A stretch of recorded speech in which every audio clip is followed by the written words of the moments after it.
Egipto, una tierra de contrastes inabarcables, forjada por el sol implacable y la caricia vivificante de un río legendario, el Nilo.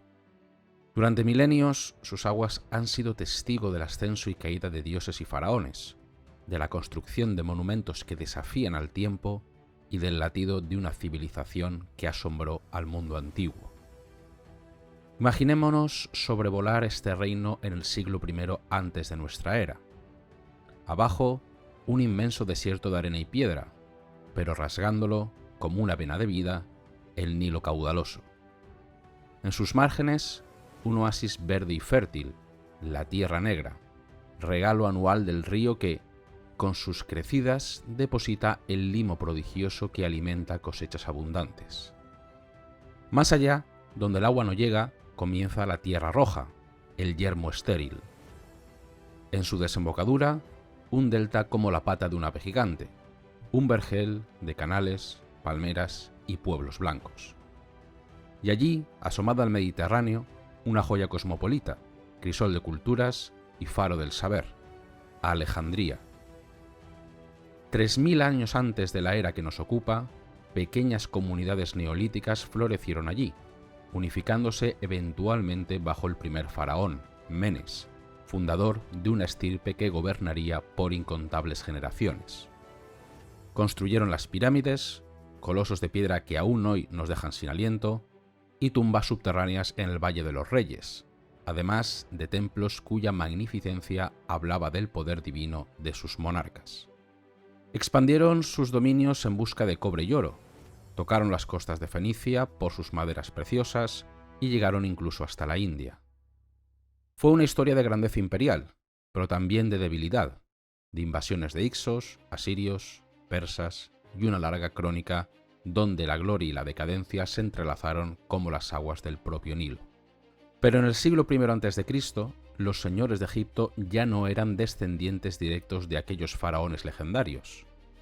El trono estaba ocupado por una dinastía extranjera, griega de pies a la cabeza, los Ptolomeos.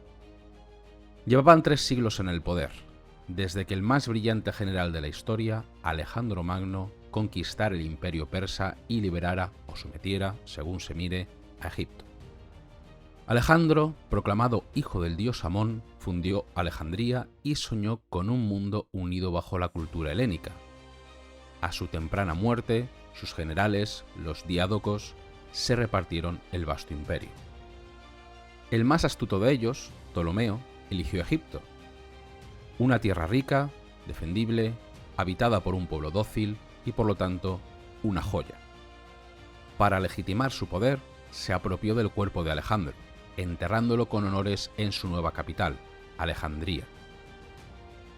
Ptolomeo I Sóter, el sabio, gobernó con prudencia intentando armonizar las culturas griega y egipcia, restaurando templos e impulsando el saber con la creación de la legendaria biblioteca y el Museo de Alejandría, instituciones que harían de la ciudad el centro intelectual del mundo antiguo. Pero la herencia de Ptolomeo I desataría una saga familiar digna de las más intrincadas tragedias griegas, un auténtico culebrón de ambición, poder, incesto y sangre que marcaría el destino de Egipto durante generaciones.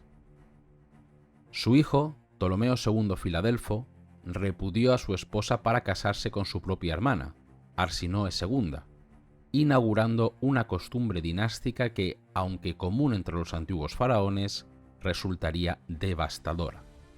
Los Ptolomeos se casaban entre hermanos para mantener pura la línea sucesoria, pero esta endogamia trajo consigo una espiral de decadencia, traiciones y luchas fratricidas. Reyes cultos como Ptolomeo III Evergetes, mecenas de las artes y las ciencias que intentó descubrir las fuentes del Nilo, dieron paso a figuras oscuras como Ptolomeo IV Filopator, el que ama a su padre, quien paradójicamente asesinó a su madre, tío y hermano, se casó con su hermana para luego asesinarla y sumió al reino en el caos bajo el gobierno de sus favoritos. Le siguió Ptolomeo V Epífanes, el Ilustre, tan disoluto como su padre, cuyo decreto grabado en la piedra roseta sería, siglos después, la clave para descifrar los jeroglíficos. Con Ptolomeo V llegó la primera Cleopatra de la dinastía, una princesa siria. 6 Cleopatras la seguirían. La corte se convirtió en un hervidero de intrigas. Hermanos luchaban contra hermanos por el trono, como Ptolomeo VI Filométor y Ptolomeo VIII Vergetes II, apodado Fiscón, el Panzudo. Este último, un personaje cruel y sin escrúpulos, asesinó a su sobrino, el rey niño Ptolomeo VII, para casarse con la madre de su víctima, que era también su propia hermana, Cleopatra II. Luego añadió a la infamia el casarse también con su sobrina e hijastra, Cleopatra III. Mientras Egipto se consumía en sus luchas internas, una nueva potencia surgía imparable en Occidente: Roma. De una humilde aldea junto al Tíber se había convertido en dueña de Italia. Aplastó a su gran rival, Cartago, en las guerras púnicas, heredando así un imperio marítimo que la catapultó a dominar el Mediterráneo. Sus legiones, disciplinadas y temibles, conquistaban sin cesar, extendiendo su poder desde Hispania hasta Asia Menor. Gobernados por un senado aristocrático y cónsules elegidos anualmente, los romanos amasaron fortunas inmensas con la explotación de las provincias. Pero la República crujía bajo el peso de su propio éxito. La corrupción, la desigualdad y las ambiciones personales de generales cada vez más poderosos amenazaban con destruirla desde dentro. Figuras como Pompeyo Magno, vencedor en Hispania, verdugo de Espartaco y conquistador de Oriente, acumulaban un poder y prestigio inmensos, desafiando la autoridad del Senado. Y emergiendo como fuerza imparable, Cayo Julio César, aristócrata de cuna, pero campeón del Partido Popular, un hombre de genio militar y ambición sin límites, destinado a cambiar el curso de la historia y a cruzar su destino con la última reina de Egipto. En medio de este torbellino de intrigas egipcias y ambiciones romanas, en el año 69 a.C. nació una niña que llegaría a ser leyenda, Cleopatra VII, hija de un rey débil y títere de Roma, Ptolomeo XII, apodado Auletes, el flautista.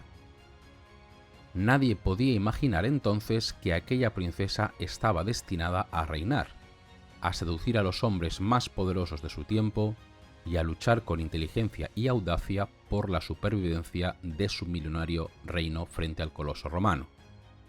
Su historia apenas comenzaba. Mientras la dinastía lágida se enredaba en sus propias intrigas, Roma, aquella potencia insaciable, extendía sus tentáculos por todo el Mediterráneo. Su república, antaño modelo de virtud cívica, se veía ahora sacudida por la ambición desmedida de sus prohombres y la riqueza corruptora de un imperio en expansión.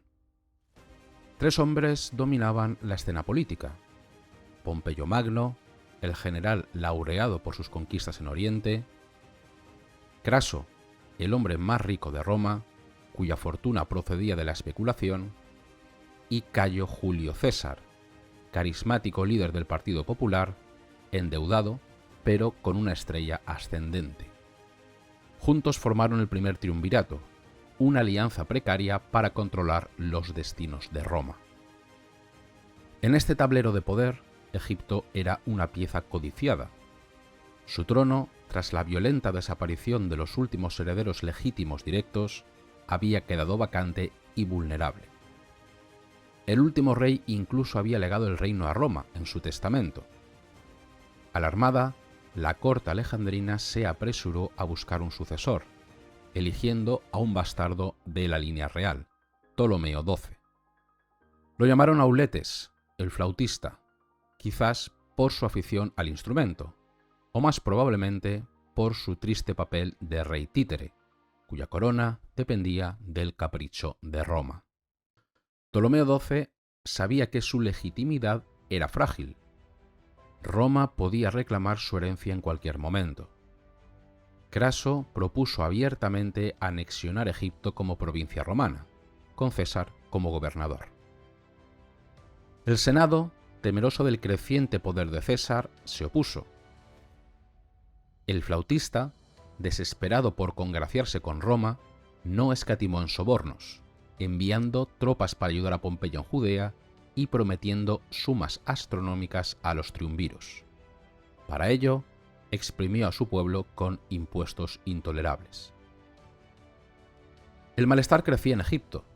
La presión fiscal, las malas cosechas y la humillante sumisión a Roma encendieron la mecha.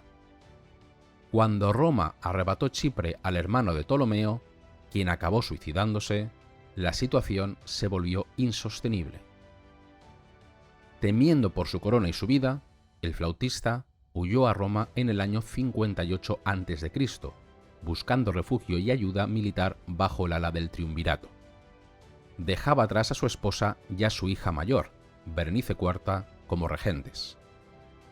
En su viaje, tuvo incluso la desvergüenza de hacer escala en Rodas para entrevistarse con el conquistador de Chipre, responsable de la muerte de su hermano. En Alejandría, muerta la esposa de Ptolomeo, la joven Berenice IV se proclamó reina. Mujer de carácter, se casó con un príncipe seleucida, pero al no gustarle lo mandó estrangular poco después de la boda, reemplazándolo por un tal Arquelao. Mientras tanto, una niña observaba estas intrigas desde las sombras del palacio, Cleopatra. Tenía 7 años, pero en aquel nido de víboras la joven princesa aprendía rápido las artes de la supervivencia y la política. En Roma, Ptolomeo XII no escatimaba gastos para comprar voluntades. Sobornó a influentes senadores y, falto de fondos, recurrió a prestamistas romanos, firmando pagarés que lo endeudaban hasta el cuello, pero que creaban un poderoso lobby financiero interesado en su restauración.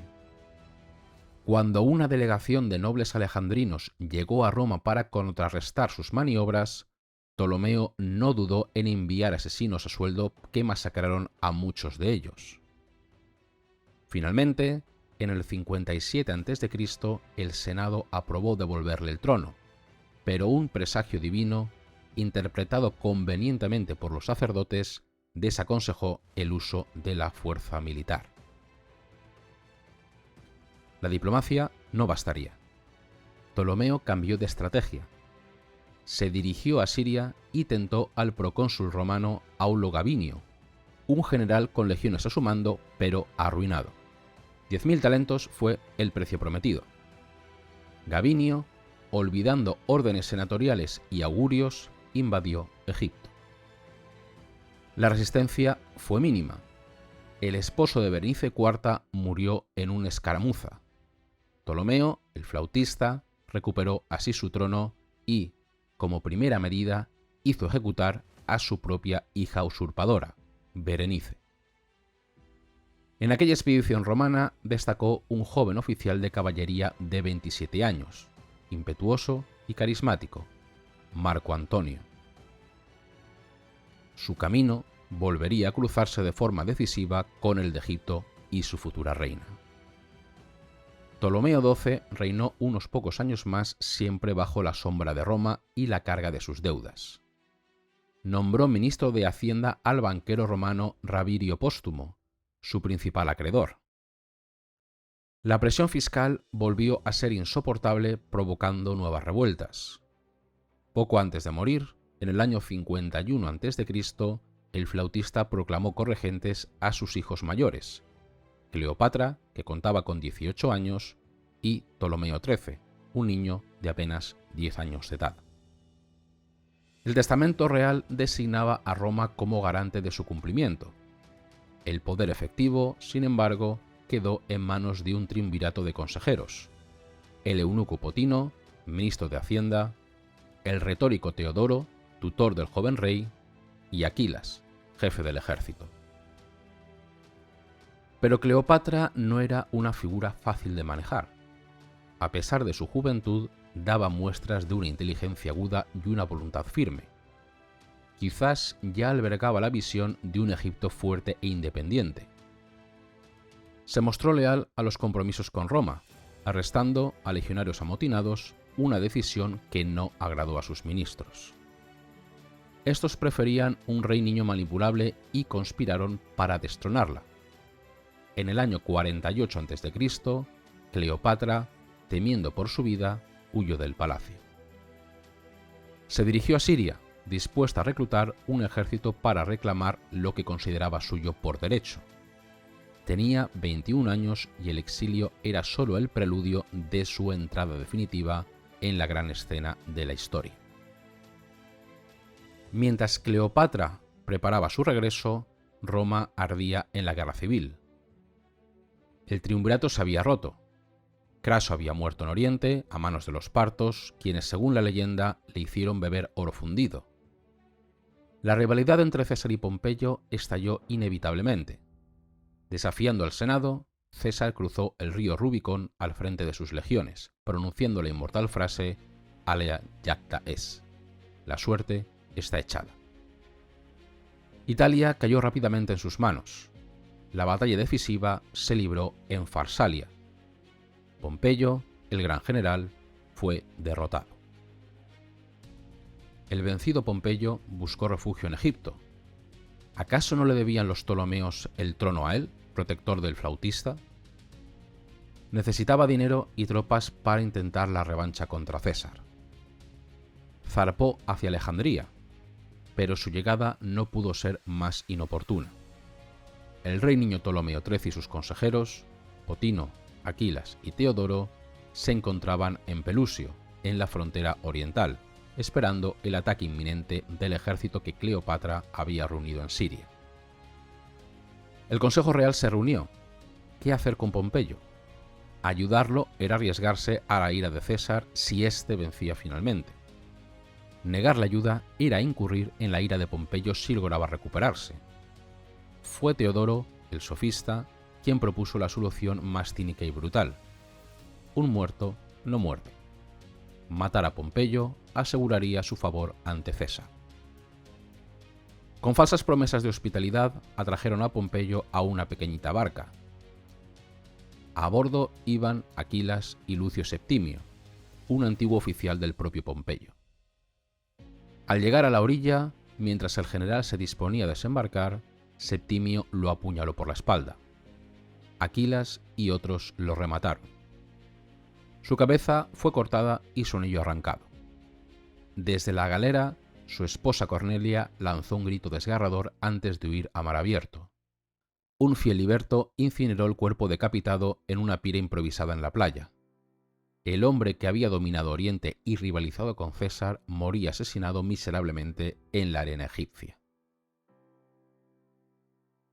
4 días después, ignorante de la tragedia, César desembarcó en Alejandría persiguiendo a su enemigo.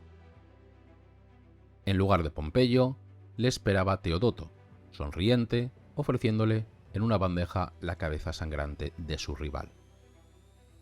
César, quizás conmovido, quizás actuando para la galería, mostró pesar ante el macabro trofeo. La suerte de Pompeyo le allanaba el camino, pero la traición egipcia había sido torpe y brutal. Teodoto, comprendiendo su error, acabaría huyendo para morir crucificado años más tarde. César decidió prolongar su estancia en Egipto.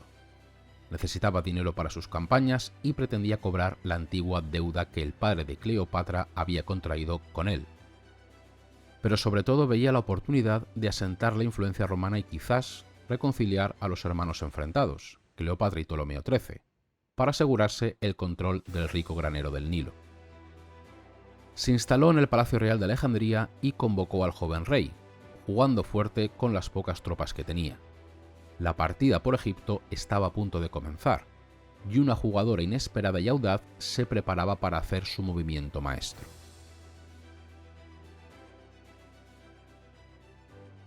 Instalado César en el Palacio Real de Alejandría, se erigió en árbitro de la disputa egipcia. Convocó al rey Ptolomeo XIII, retenido por sus consejeros, y también a su hermana exiliada.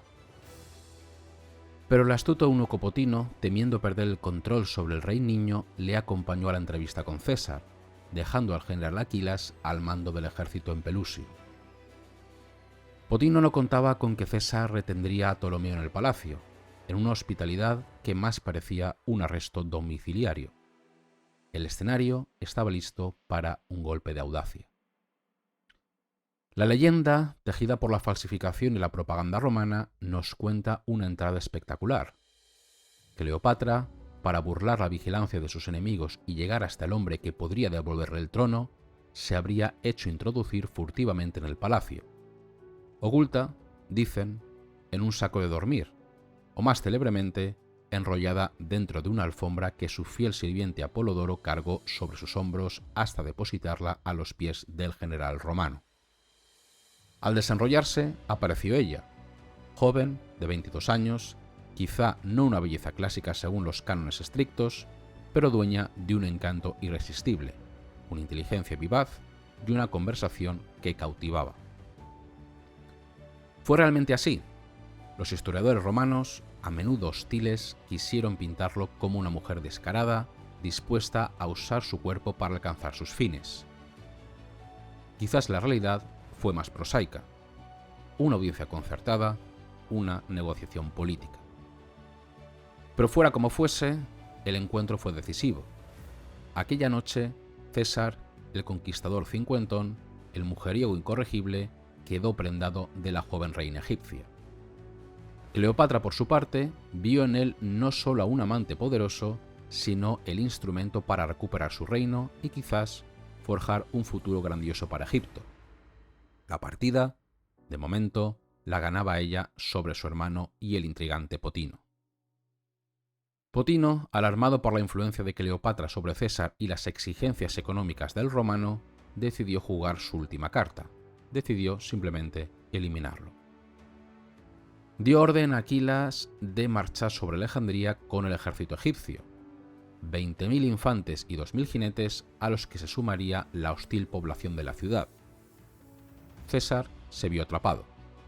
Sus escasos 4.000 legionarios atrincherados en el palacio real eran una gota en un océano enemigo. César intentaría un último farol diplomático, enviándole un mensajero a Aquilas, pero este lo decapitó. La guerra había estallado, la llamada Guerra Alejandrina. Comenzaba así un asedio desesperado. Los alejandrinos dominaban la ciudad y los muelles, y César controlaba apenas el palacio, el muelle oriental y la estratégica isla de Faros, unida a la ciudad por un largo espigón. Los egipcios intentaron rendirlo por sed, contaminando el agua, pero César halló nuevos pozos. En su audaz contraataque, César incendió la flota egipcia anclada en el puerto para evitar que bloqueara la llegada de sus refuerzos. Las llamas, sin embargo, se propagarían incontroladas, alcanzando y destruyendo parte de la legendaria biblioteca de Alejandría, un tesoro del saber antiguo reducido a cenizas. La lucha por el control de Faros y su espigón fue encarnizada.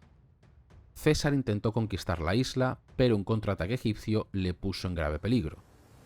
En la retirada, perdió su manto de púrpura y estuvo a punto de ahogarse, salvándose a nado mientras sostenía importantes documentos con los dientes, según cuenta la crónica. La situación era crítica.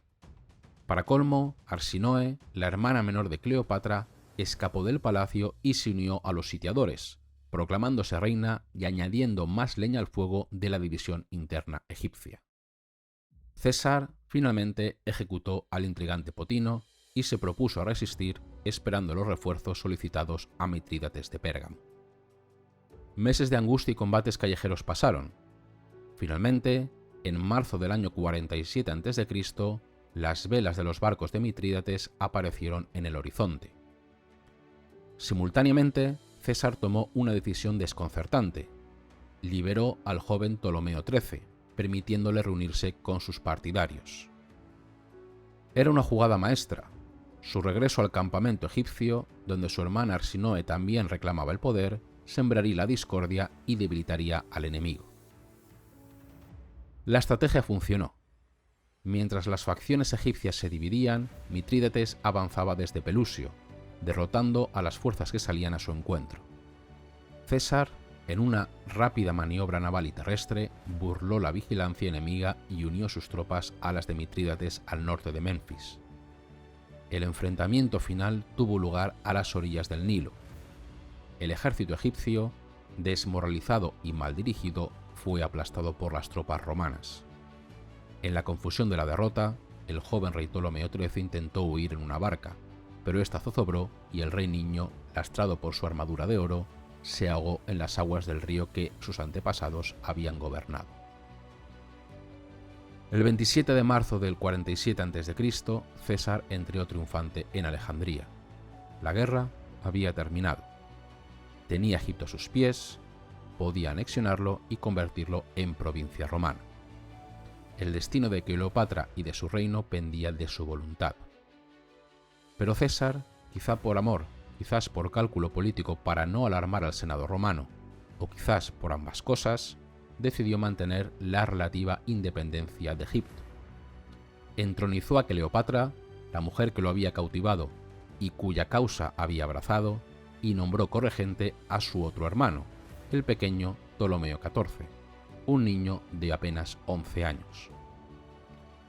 Egipto seguía siendo egipcio, al menos de nombre, pero su reina estaba ahora indisolublemente ligada a Roma y a su poderoso general.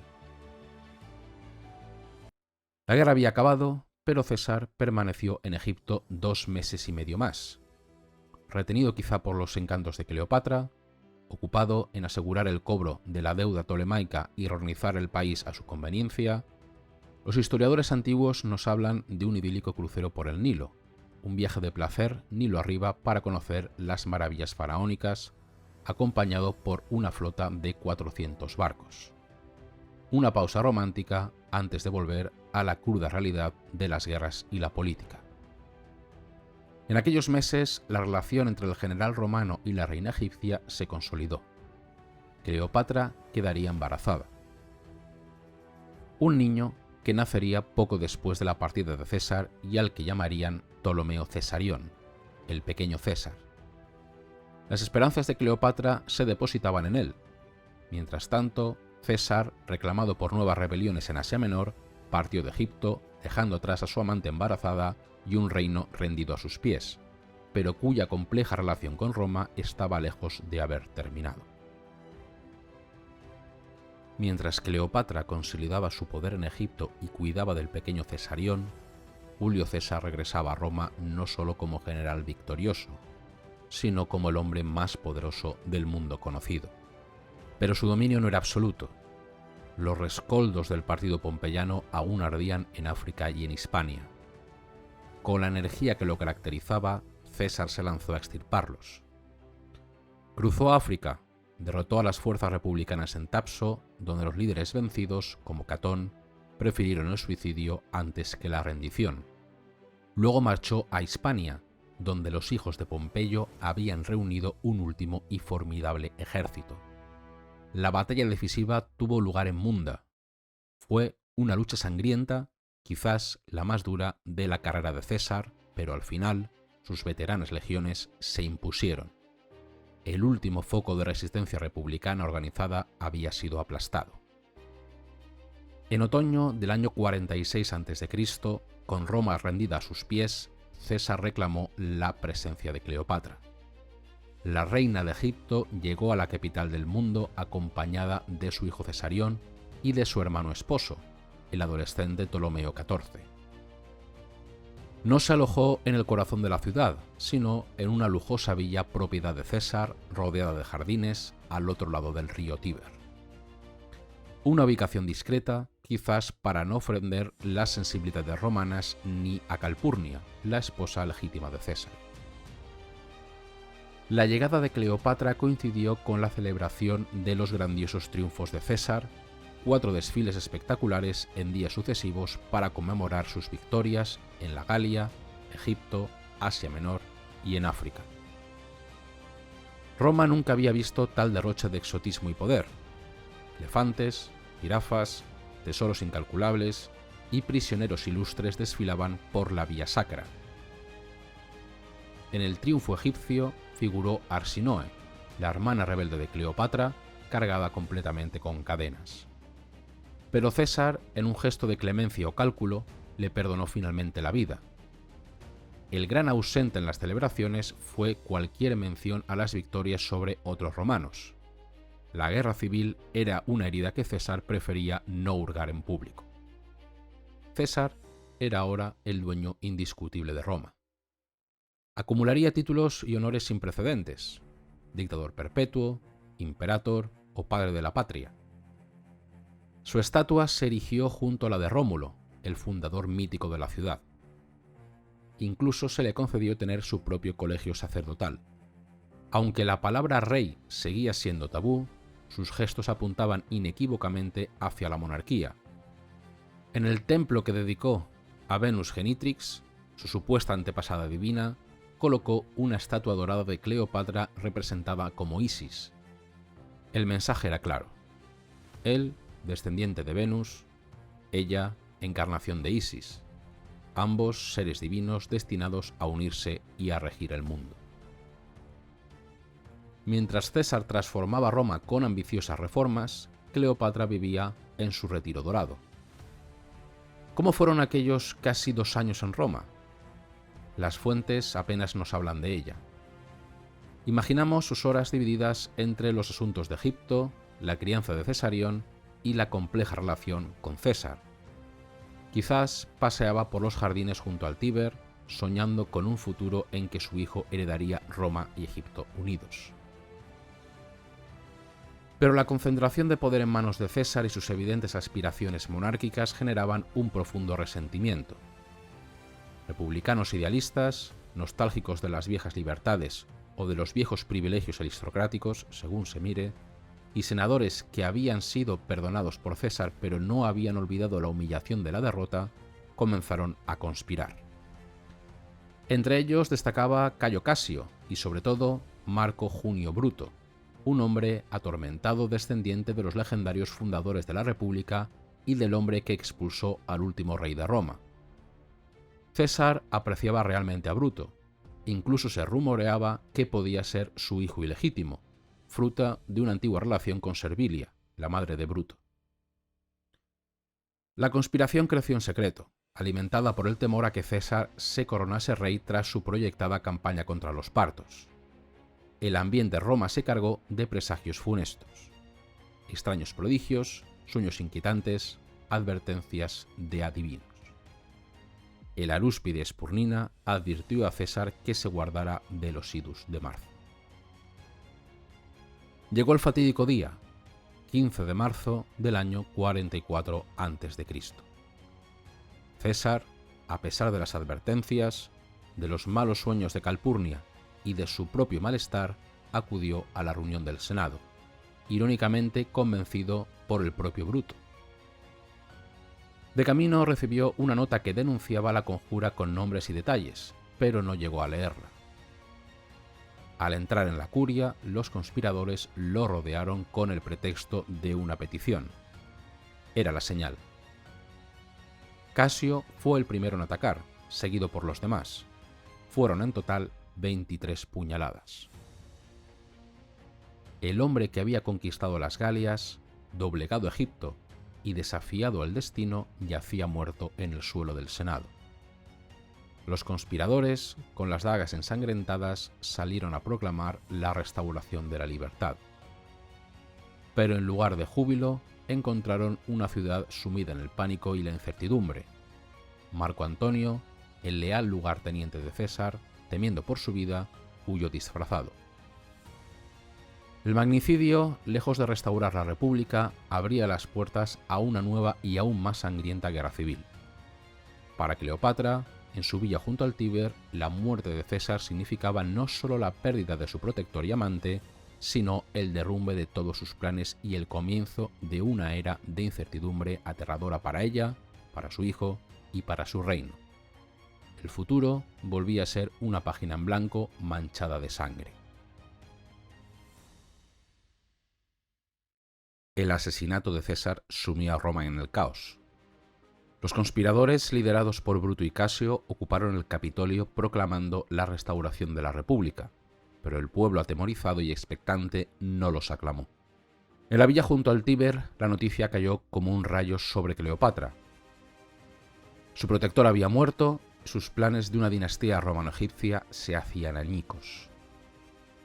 Su posición en Roma era en este momento ya insostenible.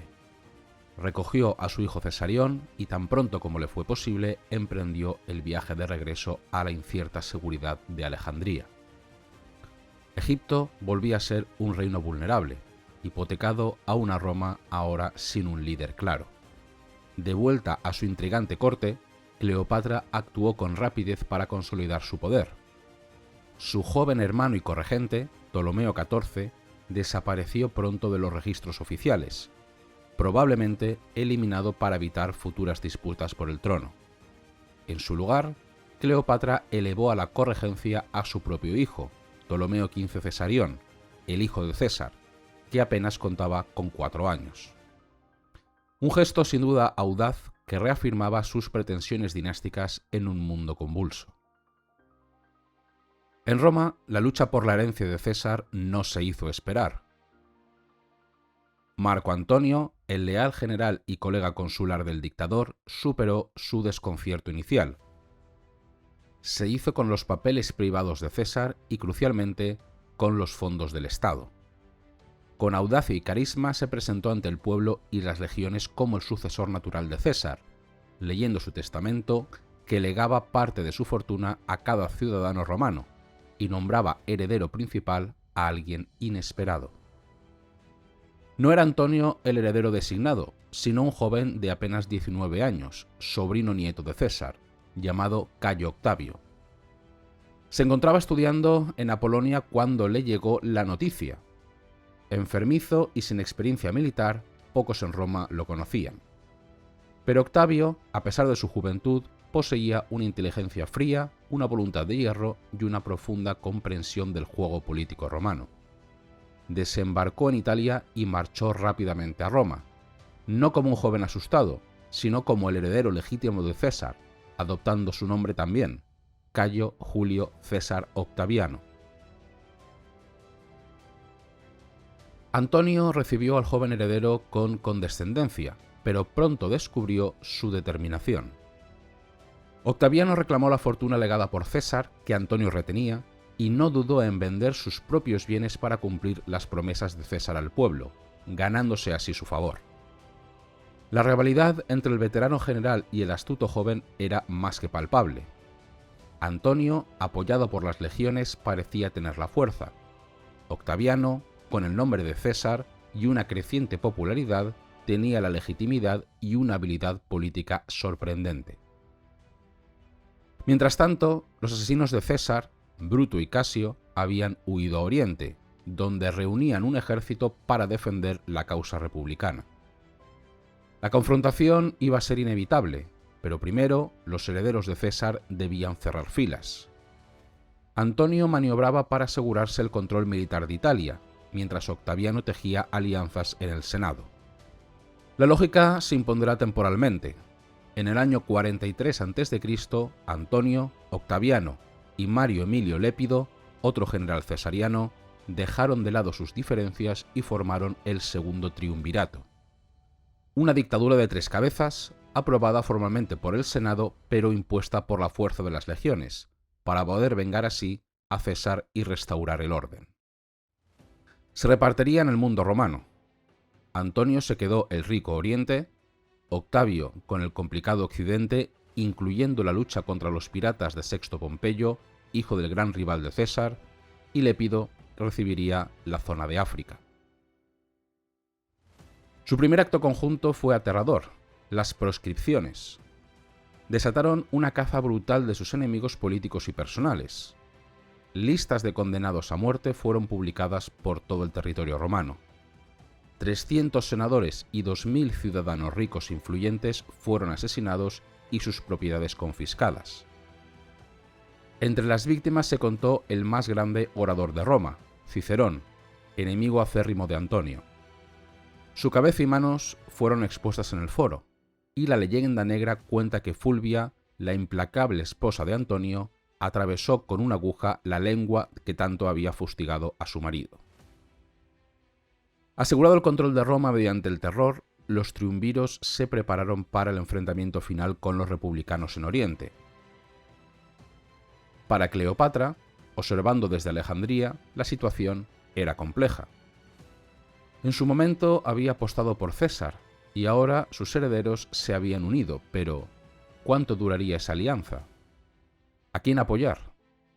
La supervivencia de Egipto dependía, una vez más, de elegir el bando correcto en la sangrienta partida que Roma jugaba consigo misma. La siguiente batalla no solo decidirá el futuro de Roma, sino que volvería a atraer la atención de sus nuevos amos hacia el Nilo y hacia su reina. Mientras Roma se reponía de las proscripciones y los triunviros consolidaban su poder, los asesinos de César, Bruto y Casio, habían reunido un formidable ejército republicano en Macedonia. El choque final era ya inminente. Cleopatra, desde Alejandría, sopesaba sus opciones. Optó por los triunviros, herederos del poder de César, e incluso intentó enviar su flota en su ayuda, pero una oportuna o quizás calculada tormenta la obligó a regresar a puerto. En otoño del año 42 a.C., los ejércitos se encontraron en Filipos. Fueron dos batallas encarnizadas. En la primera, las fuerzas de Antonio arrollaron a las de Casio, quien, creyéndose erróneamente que Bruto también había sido derrotado, ordenó a un liberto que lo matara. En la segunda, 20 días después, Bruto, superado por las tropas de Antonio y Octaviano, vio a sus legiones desmoronarse. Fiel a su ideal republicano y a la tradición romana, prefirió la muerte a la captura. La victoria de Filipos recayó principalmente sobre los hombros de Marco Antonio. Octaviano, de salud frágil, había tenido un papel más que secundario. Antonio emergió como el gran triunfador, el heredero militar indiscutible de César. Mostraría después magnanimidad en la victoria, cubriendo el cadáver de Bruto con su propio manto de púrpura y ordenando funerales en su honor. Se sentía en la cima del mundo, identificado más que nunca con su ancestro Hércules, listo para emular las hazañas de Alejandro Magno. Su siguiente objetivo era el gran proyecto inacabado de César, la conquista del Imperio Parto, el rico y esquivo rival de Roma en Oriente. Pero para una campaña de tal magnitud necesitaba fondos, y las arcas estaban vacías tras la guerra civil. El lugar para obtenerlos era el propio Oriente, y sobre todo el reino más rico del Mediterráneo, Egipto. Antonio se dirigió a Asia Menor, estableciendo su base en la próspera ciudad de Éfeso. Allí se presentó no solo como general romano, sino como el nuevo Dionisos, dios del vino, del éxtasis y señor del este. Su entrada fue una procesión extravagante, rodeado de bacantes y sátiros, imponiendo fuertes tributos a las ciudades y reinos de la región para financiar sus planes y recompensas a sus soldados. Desde Éfeso, Antonio envió un mensaje a Cleopatra, convocándola a la ciudad de Tarso, en Cilicia. Oficialmente era para que respondiera por su supuesta ambigüedad durante la guerra civil y clarificara su posición como aliada de Roma.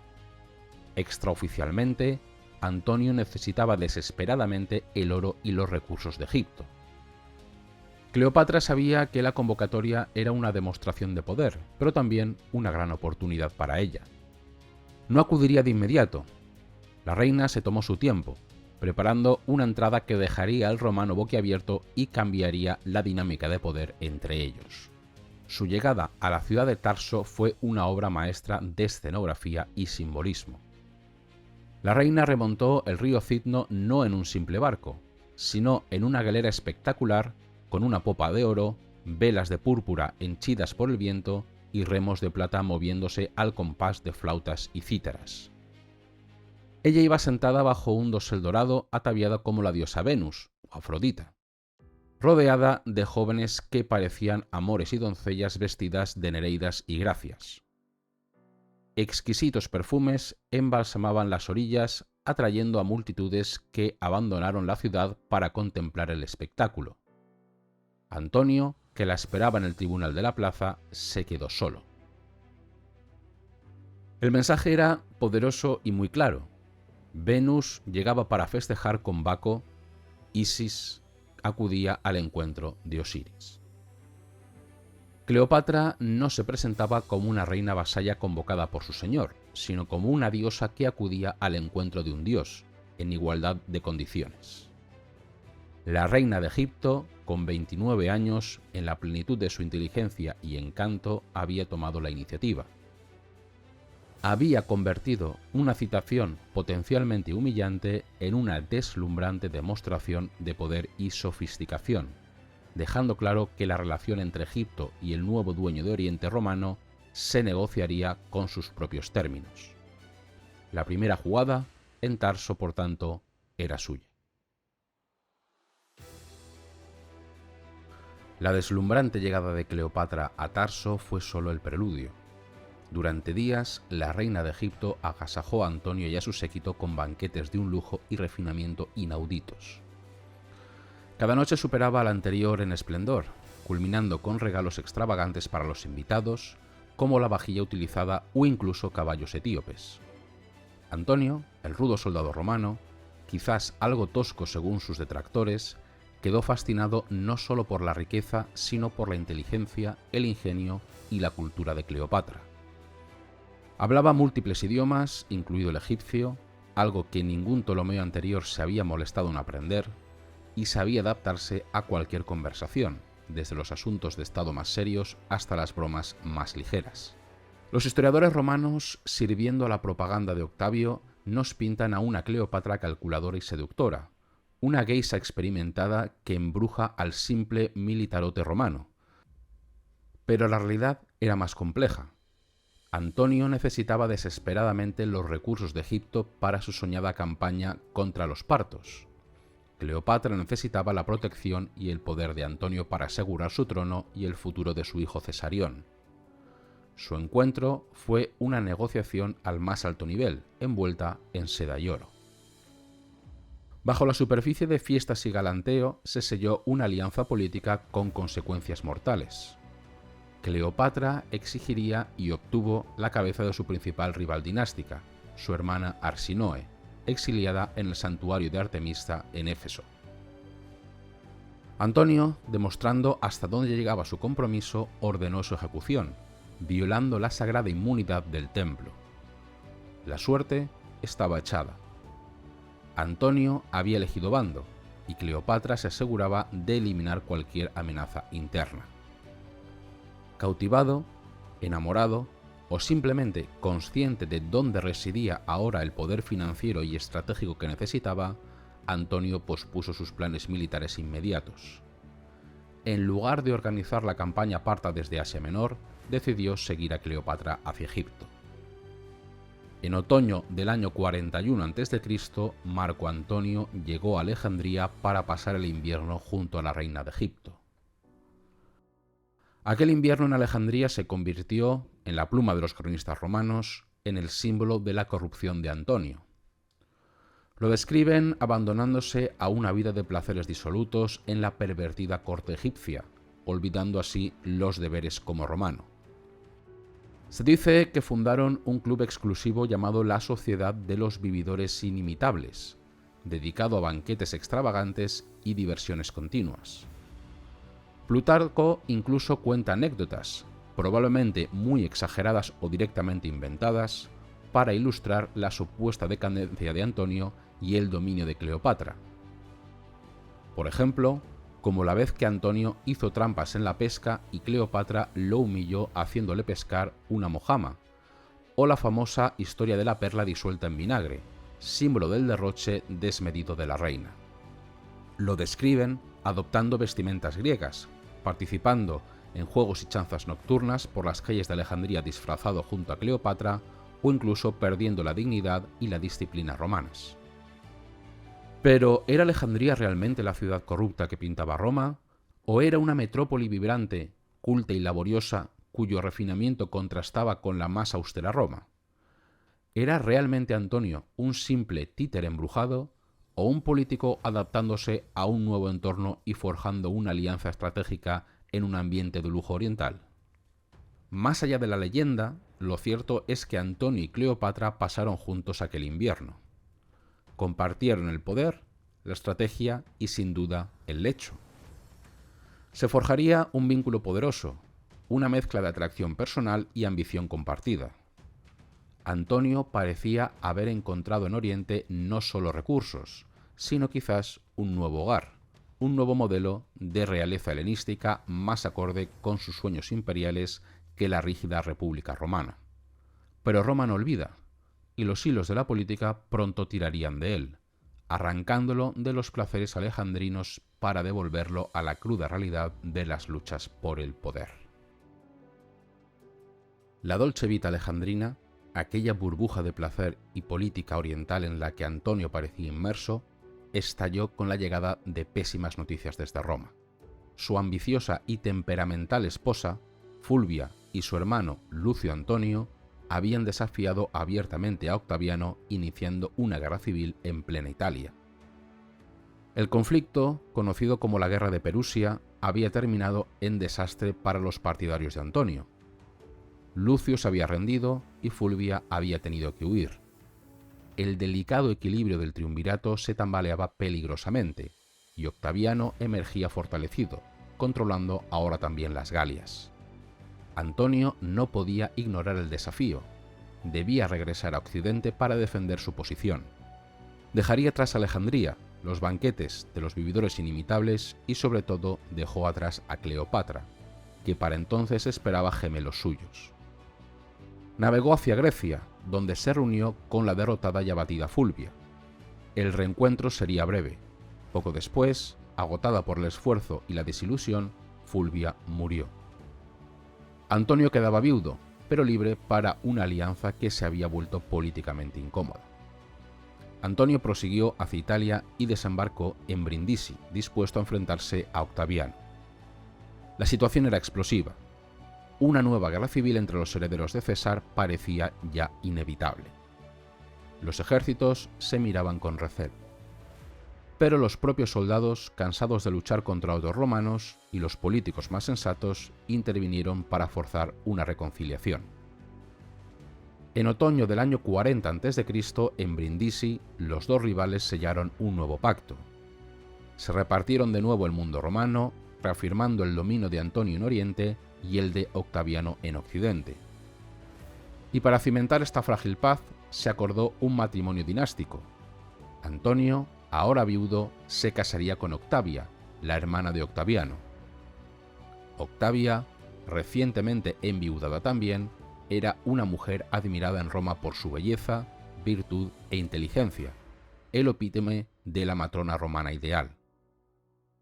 Representaba todo lo contrario a la exótica y supuestamente disoluta reina de Egipto. La ley romana exigía esperar 10 meses tras la viudez para volver a casarse, pero obtuvieron una dispensa especial del Senado. La boda se celebró con pompa, sellando así la paz entre los dos hombres más poderosos de Roma. La noticia del matrimonio debió caer como una losa en Alejandría. Cleopatra acababa de dar a luz a dos hijos gemelos de Antonio, un niño al que llamó Alejandro Helios y una niña a la cual llamó Cleopatra Selene. Mientras ella le daba herederos, el padre de sus hijos se casaba en Roma con la hermana de su mayor rival. Más allá de los sentimientos personales, el golpe político era inmenso. La alianza forjada en Tarso parecía rota. Egipto y su reina volvían a quedarse solos frente a un mundo romano que, al menos temporalmente, había cerrado filas. Antonio permanecería alejado de Egipto y Cleopatra durante más de 3 largos años, dedicado en ese momento a sus deberes romanos y a su nueva esposa, Octavia. Tras el pacto de Brindisi y su boda con Octavia, Marco Antonio pareció asentarse, al menos temporalmente, en su papel de gobernante romano y esposo ejemplar. Durante más de 3 años vivió junto a Octavia, dividiendo su tiempo entre Italia y Atenas. Octavia, virtuosa, inteligente y leal, medió entre su hermano y su esposo, y le dio a Antonio 2 hijas, consolidando así los lazos familiares que debían garantizar la paz. Antonio frecuentó a filósofos de Atenas y pareció disfrutar de una vida más tranquila, alejado de los supuestos excesos alejandrinos. Pero la paz era muy frágil. En el Mediterráneo, Sexto Pompeyo, el hijo del gran Pompeyo, seguía desafiando a los triunviros. Con su poderosa flota pirata controlaba las rutas marítimas, interceptando los vitales cargamentos de grano destinados a Roma, y se hacía llamar Hijo de Neptuno. El bloqueo naval provocó hambruna y disturbios en Italia, forzando así a Antonio y a Octaviano a negociar. En el año 39 a.C. se reunirían en Miseno, cerca de Nápoles, en un escenario neutral, la nave capitana del propio Pompeyo, anclada junto a la costa. Fue un encuentro muy tenso, lleno de desconfianza y reproches velados. Pero se alcanzó un acuerdo. Pompeyo recibiría el control de Sicilia, Cerdeña y Córcega a cambio de detener la piratería y permitir el flujo de grano hacia la capital. Durante el banquete a bordo, un lugarteniente pirata sugirió a Pompeyo cortar las amarras y hacerse dueño de Roma, asesinando allí a sus rivales. Pompeyo, quizás por honor, quizás por falta de audacia, rechazó la idea. La oportunidad se perdió. El Tratado de Miseno no duró apenas nada. Pompeyo continuó sus actividades piráticas. Octaviano, con paciencia y determinación, comenzó a construir una nueva y poderosa flota para enfrentarse a él por mar. Mientras tanto, en Oriente, Antonio cosechaba laureles indirectamente. Su brillante general, Ventidio Vaso, obtuvo una victoria decisiva contra los partos, vengando así la antigua derrota de Craso y matando al príncipe parto Pacoro. Un éxito que, sin embargo, quizás aumentó los recelos de Antonio hacia un subordinado demasiado brillante. Hacia el año 37 a.C., la situación política volvía a ser inestable. Octaviano se preparaba para la guerra naval contra Pompeyo. Antonio sentía renacer su gran ambición, la campaña contra Partia, la cual le equipararía a Alejandro Magno y al propio César. Pero para ello volvía a necesitar ingentes recursos. El triunvirato sería renovado 5 años más, una tregua necesaria para ambos. Antonio decidió que era el momento de volver a Oriente. Partió acompañado por Octavia, nuevamente embarazada, pero al llegar a la isla de Corfú, la despidió abruptamente, ordenándole regresar a Roma con el pretexto de su estado y los peligros del viaje. Era una excusa transparente. Antonio había tomado una decisión. Rompía con su vida romana y con la hermana de su rival. Su destino volvía a mirar hacia el este, hacia Egipto, hacia Cleopatra. La necesitaba a ella, su inteligencia, su riqueza y su apoyo incondicional para sus grandes empresas. Desde Corfú, Antonio navegó hasta Antioquía, en Siria. Desde allí, envió un mensaje a Alejandría convocando de nuevo a Cleopatra. Tras 3 años de separación, la reina de Egipto acudió. Pero esta vez, el reencuentro no fue solo de amantes separados, sino una cumbre política en toda regla. Cleopatra, consciente de su posición de fuerza, Antonio lo necesitaba más que nunca, impuso sus condiciones antes de reabrir su corazón o sus arcas. Exigió el reconocimiento oficial de Cesarión como su hijo y heredero de Julio César, un golpe directamente a la legitimidad de Octaviano. Reclamó también y obtuvo la resustitución de vastos territorios que antiguamente habían pertenecido a Egipto: Chipre, parte de Siria, Líbano, la costa de Judea. Antonio, cegado por la necesidad o el renovado amor, o ambos, accedió a todo. Y así sellaron su pacto de la manera más formal posible. Aunque un matrimonio legal era complejo dadas las leyes romanas y la existencia de Octavia, su unión fue reconocida. Comenzó una nueva datación de los años del reinado de Cleopatra y se acuñaron monedas con sus efigies juntas. Para todos los efectos, en Oriente, Antonio y Cleopatra eran marido y mujer, cogobernantes de un nuevo imperio oriental que soñaba con rivalizar y quizás reemplazar a la propia Roma. La peste del amor, como la llamó Plutarco citando a Platón, había vuelto a encenderse, pero esta vez ardía sobre los cimientos de una ambición política sin precedentes. Reunidos en Antioquía, Antonio y Cleopatra prepararon la gran ofensiva contra el Imperio Parto. El ejército era realmente formidable. Contaba con aproximadamente 100.000 hombres, entre los que se incluían 60.000 legionarios veteranos, lo cual suponía una fuerza comparable a la de Alejandro Magno. En la primavera del año 36 a.C., la expedición se puso en marcha. Cleopatra, nuevamente embarazada, acompañó a Antonio hasta la frontera armenia, a orillas del Éufrates. Allí se despidieron. Ella regresó rápidamente a Egipto, no sin antes hacer una parada diplomática en Judea para negociar con el astuto rey Herodes.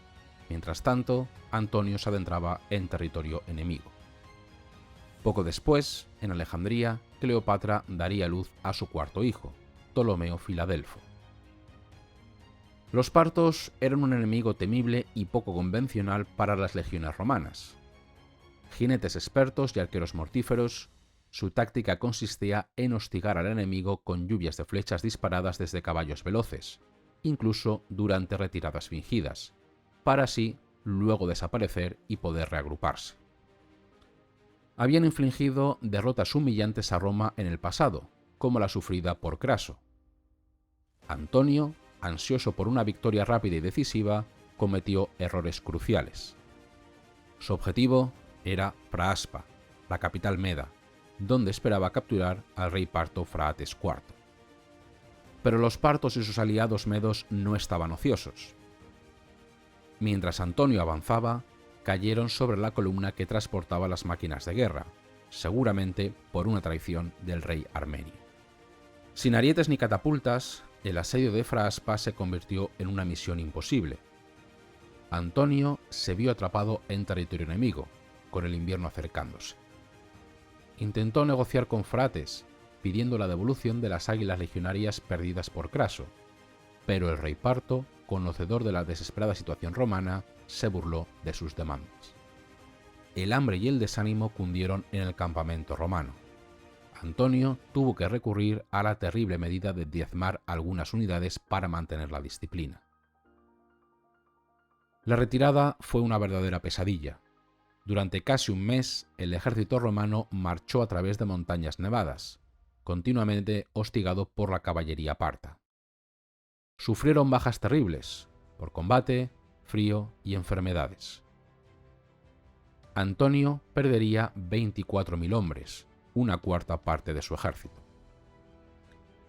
Llegó a Siria derrotado y humillado. Escribió rápidamente a Cleopatra pidiendo auxilio urgente. Ella respondería con presteza enviando barcos cargados de provisiones, ropa y dinero para pagar a las desmoralizadas tropas. Su apoyo era una vez más vital. Mientras Antonio sufría este revés catastrófico en Occidente, Octaviano consolidaba su poder. Había derrotado definitivamente a Sexto Pompeyo y marginado a Lépido, convirtiéndose así en el dueño absoluto de la mitad occidental del mundo romano. Antonio necesitaba desesperadamente restaurar su prestigio. En el año 34 a.C. lanzaría una campaña mucho más limitada y exitosa en contra de Armenia, capturando al rey Artabesdes, a quien culpaba de la traición en la campaña parta. Y entonces cometió un error político de consecuencias incalculables. En lugar de celebrar su triunfo en Roma, como dictaba la tradición, organizó una fastuosa celebración en Alejandría. Desfiló por la ciudad vestido como Dionisos, junto a una Cleopatra que vestía como Isis, delante del pueblo egipcio. Los prisioneros armenios fueron exhibidos, aunque no ejecutados inmediatamente. Para Roma esto suponía un sacrilegio. Antonio parecía despreciar a Júpiter Capitolino y a la propia Roma, rindiendo homenaje a dioses extranjeros en una capital extranjera. Poco después, en una ceremonia aún más provocadora celebrada en el gimnasio de Alejandría, Antonio realizó las llamadas donaciones de Alejandría. Ante una multitud congregada, sentados en un trono de oro, Antonio proclamó a Cleopatra reina de reyes y a Cesarión, el hijo de Cleopatra y César, rey de reyes. confirmándolo como corregente de Egipto. A sus propios hijos con Cleopatra les otorgó títulos regios y vastos territorios. Alejandro Helios fue nombrado rey de Armenia y de las tierras hasta la India, aún por conquistar a los partos. Su gemela, Cleopatra Selene, sería reina de Libia y Cirene, y el pequeño Ptolomeo Filadelfio sería rey de Siria y de Asia Menor. Las donaciones fueron un escándalo mayúsculo en Roma. Antonio no solo regalaba provincias romanas y territorios que Roma ansiaba, sino que elevaba a Cesarión a una posición que implícitamente desafiaba a la de Octaviano como heredero de César. ¿Acaso reservaba para el hijo biológico de César el dominio de Occidente? Para Octaviano fue un regalo propagandístico. Antonio ya no era un triunviro romano, sino un déspota oriental hechizado por una reina extranjera, dispuesto a desmembrar el imperio en beneficio de su amante y sus hijos ilegítimos. La brecha entre los dos hombres era ya insalvable.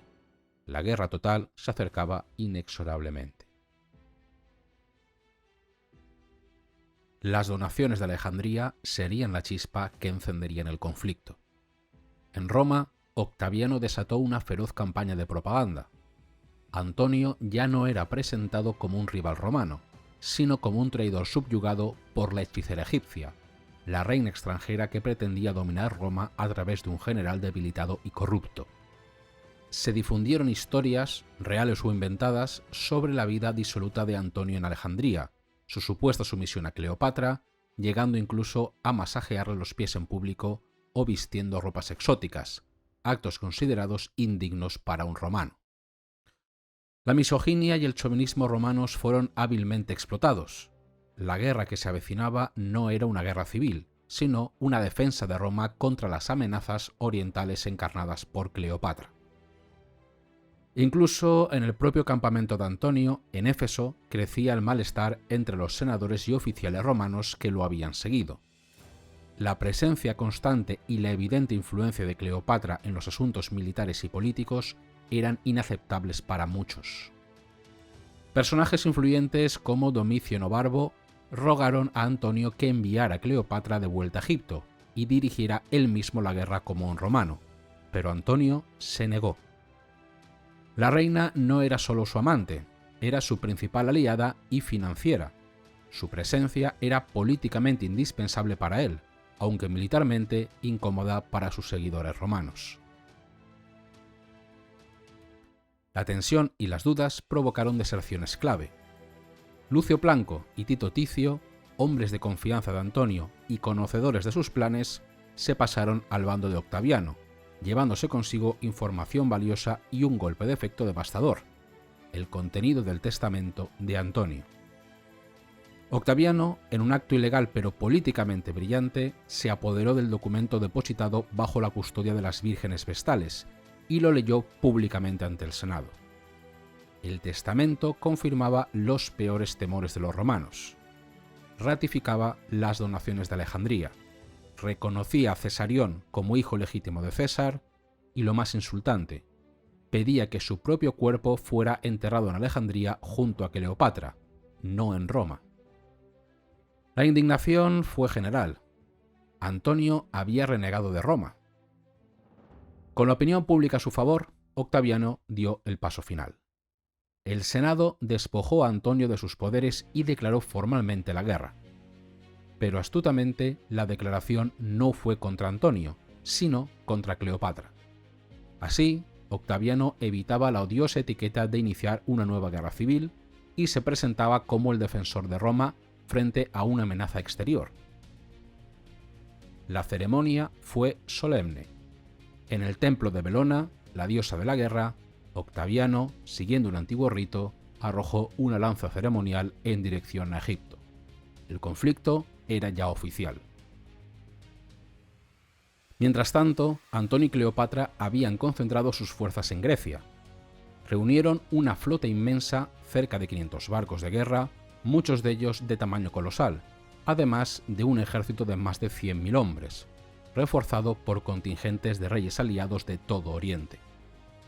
Sobre el papel era una fuerza formidable, Pero muchos de los barcos eran pesados y lentos, las tripulaciones eran inexpertas y de lealtad dudosa, y la presencia de Cleopatra generaba fricciones en el alto mando. En un último gesto de ruptura, Antonio envió formalmente el acta de divorcio a Octavia, que permanecía dignamente en Roma cuidando de todos los hijos de ambos. Decidieron adoptar una estrategia completamente defensiva, esperando el ataque de Octaviano en Grecia, quizás para así evitar el estigma de invadir suelo italiano con tropas orientales. Distribuyeron su flota y su ejército en diversos puntos de la costa occidental griega para pasar el invierno del año 32 al 31 a.C., estableciendo su cuartel general en Patras. Octaviano estaba preparando sus fuerzas en Brindisi, al otro lado del mar Jónico. La calma invernal precedía la tormenta que decidiría el destino del mundo romano. El invierno del año 32 al 31 a.C. fue agónico para las fuerzas de Antonio y Cleopatra, atrapadas en el Golfo de Ambracia. El hábil almirante de Octaviano, Agripa, había tomado posiciones clave, bloqueando la salida al mar y cortando las líneas de suministros. En el insalubre campamento, la malaria y la disentería hacían estragos. Las provisiones escaseaban, la moral caía en picado y las deserciones se multiplicaban. Incluso Domicio Enobarbo, uno de los más leales partidarios de Antonio, abandonó el barco, aunque murió poco después a causa de la enfermedad. Antonio, viendo su causa perdida, se volvió agrio e irritable. Creció incluso la desconfianza hacia la propia Cleopatra. Cuentan las crónicas, quizá falsamente, quizás no, que llegó a sospechar que ella intentaba envenenarlo. En medio de la desesperación se convocó un consejo de guerra. El general Canidio Craso abogaba por abandonar la flota y retirarse por tierra hacia Macedonia. Pero Cleopatra, quizás para salvar sus naves y el tesoro que transportaban, o quizás por desconfianza hacia la lealtad del ejército de tierra, insistió en forzar el bloqueo por mar. Se decidió intentar la huida naval, a una costa de sacrificar gran parte de la flota y abandonar al ejército a su suerte. La decisión causaría consternación entre los legionarios romanos, hombres de tierra firme que despreciaban el combate naval. Un viejo centurión le reprochó a Antonio: ¿por qué confías en estos míseros pedazos de madera antes que en nuestras espadas? Para concentrar las tripulaciones, Antonio ordenó quemar los barcos sobrantes.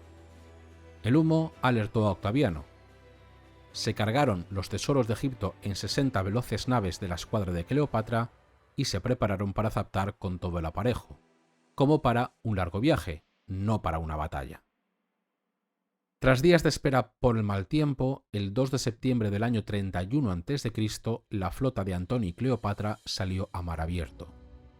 Allí les esperaba la escuadra de Octaviano, más numerosa en barcos ágiles, y comandada por el genio naval de Agripa. La flota de Antonio, con sus enormes naves pero lentas, formó en 3 divisiones para enfrentarse al enemigo. Detrás del centro, a prudente distancia, aguardaba la escuadra de 60 naves de Cleopatra, lista para la maniobra decisiva. La batalla comenzó. Las pesadas moles de Antonio resistían los embates de las ágiles liburnas romanas, que intentaban flanquearlas y abordarlas. Era una lucha brutal y confusa. En medio de ese fragor, aprovechando un cambio favorable de viento, las 60 naves de Cleopatra izaron las velas. Rompiendo la línea de combate, la escuadra real puso proa al sur, huyendo a toda vela con la reina y los tesoros de Egipto a bordo. Antonio, que luchaba en el centro de la batalla, vio la señal. Sin dudarlo, o quizás en un impulso desesperado, abandonó su nave capitana, trasbordó a un quinquirreme más rápido y siguió a Cleopatra, dejando atrás a su flota y a sus hombres en plena batalla. ¿Fue una retirada planificada para salvar lo esencial, o la huida impulsiva de un hombre que había perdido el temple, siguiendo ciegamente a la mujer que lo dominaba? La propaganda octaviana se encargaría de difundir la segunda versión. Antonio, el pato en celo, abandonaba a sus leales para seguir a la reina egipcia. Privada de su comandante en jefe y viendo escapar a la reina, la moral de la flota antonina se hundió. Aunque algunas naves lucharon valientemente hasta el final, muchas otras, rodeadas y superadas, acabaron rindiéndose. Al caer la noche, Octaviano y Agripa eran los dueños del mar. La batalla de Accio había terminado en una victoria aplastante para Octaviano y los suyos. Mientras la galera de Antonio alcanzaba la nave insignia de Cleopatra, el general romano estaba sumido en la desesperación. Durante 3 días permaneció en la proa con la cabeza entre las manos sin hablar ni ver a Cleopatra. Solo en Ténaro, en el sur de Grecia, accedió a reunirse con ella. Mientras tanto, en tierra, el ejército abandonado por Antonio, dirigido por Canidio Craso, intentó retirarse hacia Macedonia, pero fue alcanzado por Octaviano. Tras días de deliberaciones y sobornos, las desmoralizadas regiones de Antonio se rindieron en masa. Canidio huyó. Antonio había perdido no solo una batalla, sino también su flota y su ejército. Octaviano era ahora el amo indiscutible del mundo romano. Fundó la ciudad de Nicópolis, la ciudad de la Victoria, cerca del lugar de la batalla para conmemorar su triunfo. Los reyes y ciudades de Oriente se apresuraron a cambiar de bando, derribando las estatuas de Antonio y aclamando al vencedor. Para Antonio y Cleopatra, la huida era solo el principio del fin. Su destino final se decidiría en Egipto. La derrota de Accio resonó como un trueno en todo el Mediterráneo. Cleopatra regresó a Alejandría sabiendo que el final estaba cerca, pero dispuesta a luchar o al menos a asegurar el futuro de sus hijos. Eliminó a posibles traidores en la corte, intentó forjar alianzas desesperadas con los partos y los medos y envió a su hijo mayor Cesarión Nilo arriba hacia el Mar Rojo, con la esperanza de que pudiera escapar a la India lejos del alcance de Roma. Comenzaría la construcción de un magnífico mausoleo junto al templo de Isis, donde acumuló los inmensos tesoros y, según las fuentes romanas, experimentó con venenos para encontrar la muerte más rápida e idónea. Antonio, mientras tanto, había desembarcado en la frontera occidental de Egipto, solo para ver cómo las últimas legiones que le quedaban en Cirenaica desertaban y se pasaban a Octaviano. Hundido en la desesperación, se retiró a una pequeña villa junto al mar de Alejandría, que llamó Timonium, como el misántropo ateniense, renunciando aparentemente a la lucha y a la vida pública. Cleopatra lo llamó a su lado. Quizás aún les quedaba un rescoldo de un antiguo amor, o quizás era solo la resignación compartida ante el destino inevitable. Fundaron una nueva sociedad, una evolución macabra de sus antiguos clubes de placer, los que mueren juntos. En la primavera del año 30 a.C., Octaviano inició la invasión final de Egipto, avanzando sin oposición por Siria y Judea. Las ciudades le abrían sus puertas, los reyes le rendían pleitesía y, por ejemplo, la ciudad de Pelusio, la fortaleza clave en la frontera oriental, se rindió sin luchar. Por el oeste, las fuerzas de Octaviano también avanzaban desde Cirene. Egipto estaba cercado. A principios de agosto, Octaviano acampó a las puertas de Alejandría. Antonio, con un último destello de su antiguo valor, lideró una carga de caballería que desbarató momentáneamente la vanguardia enemiga. Pero fue un éxito efímero. Al día siguiente, la flota egipcia, que debía atacar a las naves de Octaviano, se rindió sin combatir, quizás por orden secreta de Cleopatra, quizás por simple desmoralización. La caballería y la infantería seguirían su ejemplo, desertando al poco tiempo en masa. Todo había terminado. Antonio regresó al palacio derrotado. Entonces llegó un mensajero con la noticia probablemente falsa y enviada por la propia Cleopatra de que la reina se había suicidado en su mausoleo. Roto por el dolor y la vergüenza, Antonio decidió seguirla. Pidió a su fiel esclavo Eros que lo matara, pero Eros prefirió suicidarse él mismo antes de cumplir con la orden. Copiando a su esclavo, Antonio se arrojó sobre su espada, pero erró el golpe. Solamente se hirió gravemente en el vientre en lugar de alcanzar el corazón. Agonizante, pidió ser llevado junto a Cleopatra. Lo transportaron hasta el mausoleo donde la reina y sus dos leales doncellas, Iras y Carmión, lo izaron con cuerdas a través de una ventana alta, temiendo abrir las puertas. Antonio morirá en los brazos de Cleopatra, el hombre que había sido su amante, su aliado, el padre de 3 de sus hijos, el general que había soñado con un imperio oriental junto a ella. Poco después, los soldados de Octaviano, mediante una estratagema, lograron entrar en el mausoleo y capturar a Cleopatra antes de que pudiera quitarse la vida. Octaviano la necesitaba viva. Planeaba exhibirla encadenada en su desfile triunfal por Roma, la máxima humillación para la orgullosa reina. Mientras tanto, dio orden de encontrar y ejecutar a Cesarión, el hijo de Julio César. No es conveniente que haya demasiados Césares, le había aconsejado un filósofo. El joven fue capturado y asesinado. Cleopatra, prisionera en su propio palacio, cayó enferma, abatida por el dolor y la fiebre. Se negaba a comer, buscando quizás la muerte por inanición. Octaviano la visitó en un único encuentro. Ella, digna a pesar de la derrota, intentaría negociar la supervivencia de sus otros hijos. Él se mostró impasible, ofreciendo vagas promesas de clemencia mientras preparaba su traslado a Roma. Cleopatra comprendió que no había esperanza, solo la deshonra de ser exhibida como un trofeo.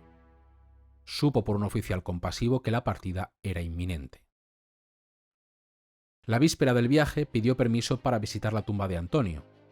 De regreso a sus aposentos, se bañó, se vistió sus galas reales de Isis y pidió que le sirvieran un último banquete. Llegó entonces un campesino con una cesta de higos frescos. Los guardias, tras una inspección superficial, lo dejaron pasar. Cleopatra escribió una última carta a Octaviano, pidiendo ser enterrada junto a Antonio, y despidió a todos excepto a Iras y a Carmión. Cuando los mensajeros de Octaviano llegaron alertados por la carta, ya era demasiado tarde. Encontraron a Cleopatra muerta sobre su lecho dorado, vestida como una diosa. A sus pies yacían sus fieles doncellas, Iras, ya muerta, Carmión ajustando la diadema de su reina antes de expirar. ¿Cómo murió la reina? La leyenda inmortalizada por Roma habla de un áspid, una pequeña víbora o quizás una cobra, el símbolo real egipcio oculto entre los higos cuya picadura le procuró la muerte rápida e indolora. Otros sugieren un veneno oculto. Nadie lo sabe con certeza, pero la imagen de la serpiente quedó unida para siempre a su nombre.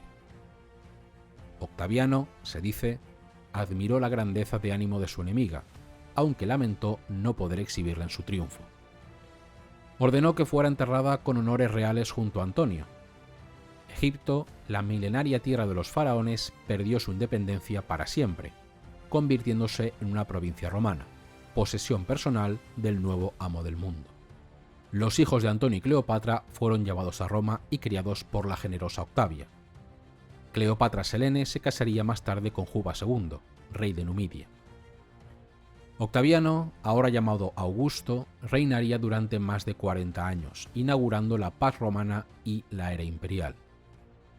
Pero la historia recordaría siempre a la última reina de Egipto, Cleopatra VII, inteligente, ambiciosa, seductora, la mujer que desafió a Roma y compartió el lecho y los sueños de los hombres más poderosos de su tiempo, dejando una leyenda que aún hoy nos fascina.